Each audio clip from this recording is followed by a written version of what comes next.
في العراق تحددها صناديق الاقتراع. الملف الاقتصادي عقبة كؤود في قضية العلاقات بيننا وبين السعوديين، حتى وإن أعطونا لسانا رطبا أو كلاما طيبا سوف يقابل ذلك الكلام بأفعال غير صحيحة.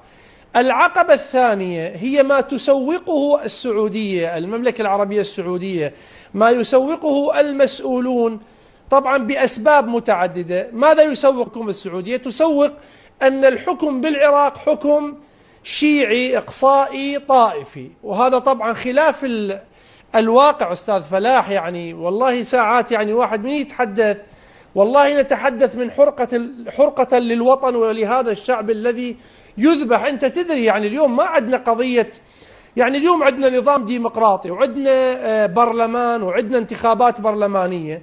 انتخابات البرلمانية قبل شهر ونصف الشهر يعني كانت هنالك انتخابات، وانتخابات حرة صار بها تزوير هنا أو هناك، بس على أقل تقدير كنسبة معقولة كل واحد أخذ حقه كما يقال.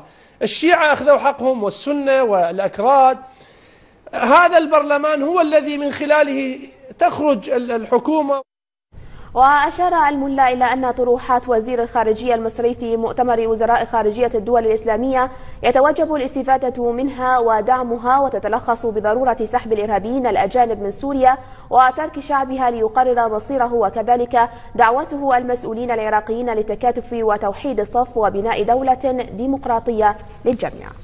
سمعنا حقيقة كلمة وزير خارجية السعودية، وأنا سمعت أيضا كلمة الوزير المصري وزير خارجية مصر. حقيقة تكلم في قضيتين والله أشوفها مهمة جدا، والرجل يعني توا جديد جاء على العمل وإن كان هو دبلوماسيا قديما في واشنطن وغيرها.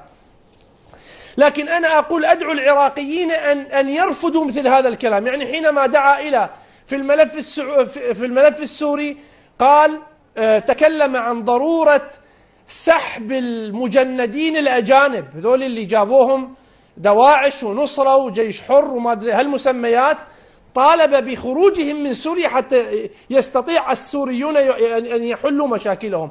على الملف العراقي أعتقد وقف عند نقطة أساسية جدا، هي دعوة العراقيين، أقصد طبعا السياسيين، دعوتهم إلى حل مشاكلهم فيما بينهم.